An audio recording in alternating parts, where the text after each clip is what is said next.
Good morning, students. Today we are going to discuss about Ohm's law. Scientist Ohm has discovered a basic relationship between potential, we have represented potential by V, and current that we represent usually with I. What he did in an electrical circuit, when he changes the value of electrical potential, what he found it that in according to electrical potential, the value of electrical current also changes. Means if we increase the electrical potential, obviously in that circuit current is also going to be increased.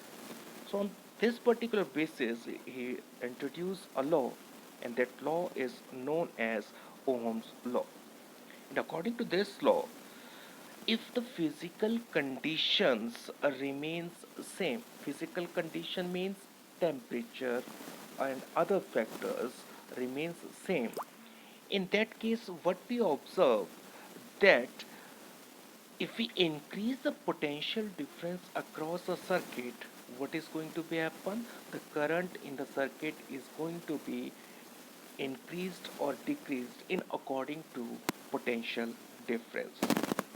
Okay so एक basic relationship जो उसने derive किया बेटा, according to that one V is directly proportional to I. What is V? V is the potential difference, and I gives you the current which is flowing through that given circuit. One condition he has just mentioned, that the temperature or other physical conditions should remain constant.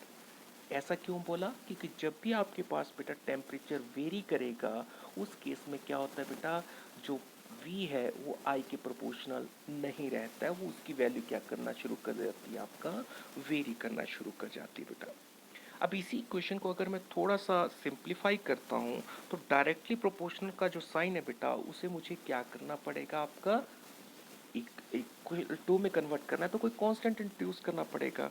तो मैं क्या करता हूँ बेटा, V is equal to I into R, में word use कर रहा हूँ. What is R? It is known as constant of proportionality, and it is basically known as resistance. It is also known as your resistance. Now what is resistance in an electrical circuit?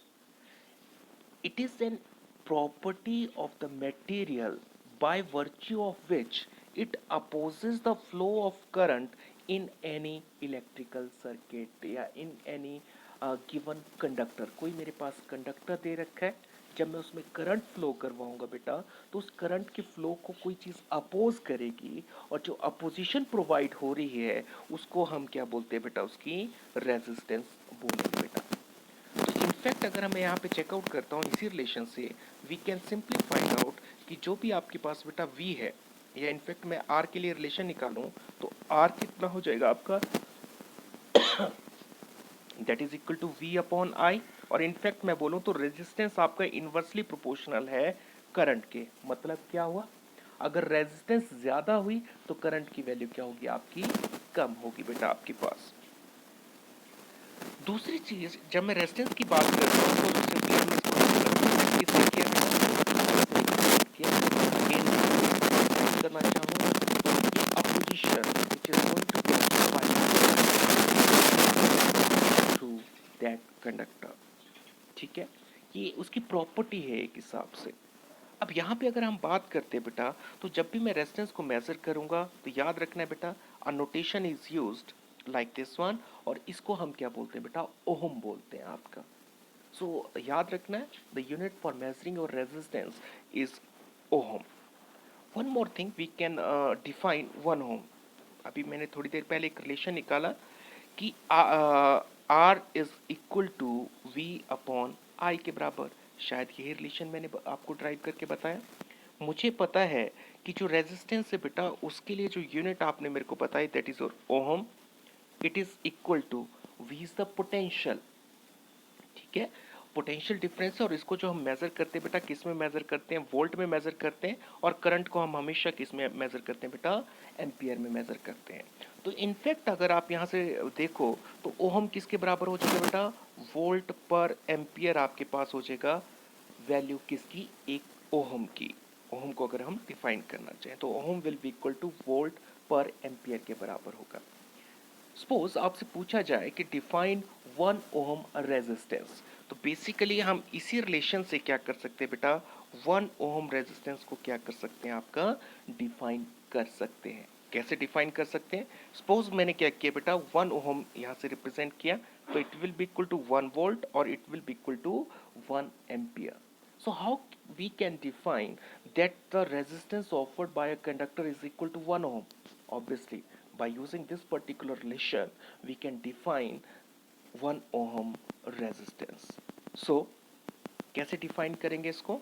Resistance of a conductor is said to be 1 ohm when 1 volt of potential difference is dwelt across its ends and a current of 1 ampere flows through that conductor.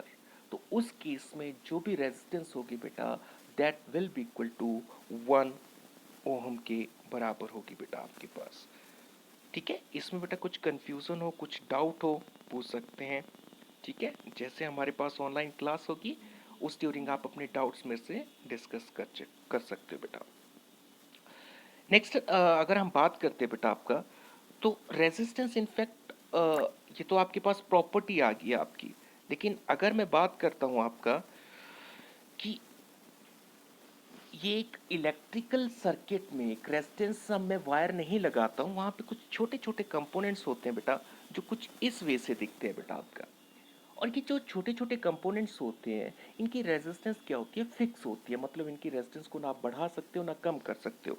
और ये जो छोटे component जिनको मैं electrical circuit में लगाता हूँ, जिसकी वजह से मैं करंट को कम या ज़्यादा करता हूँ बेटा आपके पास, इनको मैं क्या बोलता हूँ आपका, these are basically known as your resistors.